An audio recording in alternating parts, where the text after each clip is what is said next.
পশ্চিমবাংলার স্কুলগুলোর আজকে ইন্দাসের একটা স্কুল হয়ে থাকতে পারে, বাংলার যে কোনো স্কুলের আজকে যে অবস্থা, কোন পাগলতে কথা বলবে না যে বিজেপি সরকার এসছে বলে এই অবস্থা হয়েছে। বিজেপি সরকার তো মাত্র 3 মাস হলো এসছে, তার আগে 15 বছর যেভাবে সরকার চলেছে আমাদের রাজ্যে, পশ্চিমবাংলার সরকারি স্কুলগুলো বন্ধ হয়েছে, স্কুলে ঘুষ দিয়ে বেআইনি শিক্ষক ঢুকেছে, স্কুলগুলোয় ছেলে মেয়েদের মিড ডে মিলের টাকা চুরি হয়েছে, 15 বছর ধরে দেখলো হয়েছে।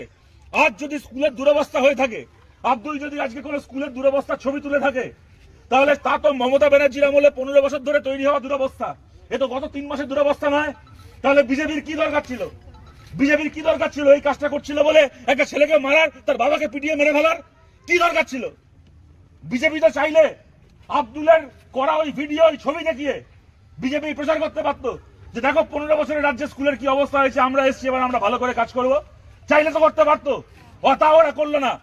স্কুলের অবস্থা খারাপ হলো মমতা ব্যানার্জির আমলে, তাই নিয়ে কথা বলতে গেল বলে বিজেপির গুন্ডা পিটিয়ে মেরে ফেললো একজন মানুষকে। তার কারণটা হচ্ছে, প্রশ্ন এখানে মমতা ব্যানার্জি আর শুভেন্দু অধিকারীর নয়, প্রশ্ন এখানে কোন তৃণমূল সরকার না বিজেপি সরকার, তার প্রশ্ন নয়। প্রশ্ন হচ্ছে শিক্ষা নিয়ে কথা হবে না, প্রশ্ন হচ্ছে স্বাস্থ্য নিয়ে কথা হবে না, কলকারখানা নিয়ে কথা হবে না, চাকরি বাকরি নিয়ে কথা হবে না।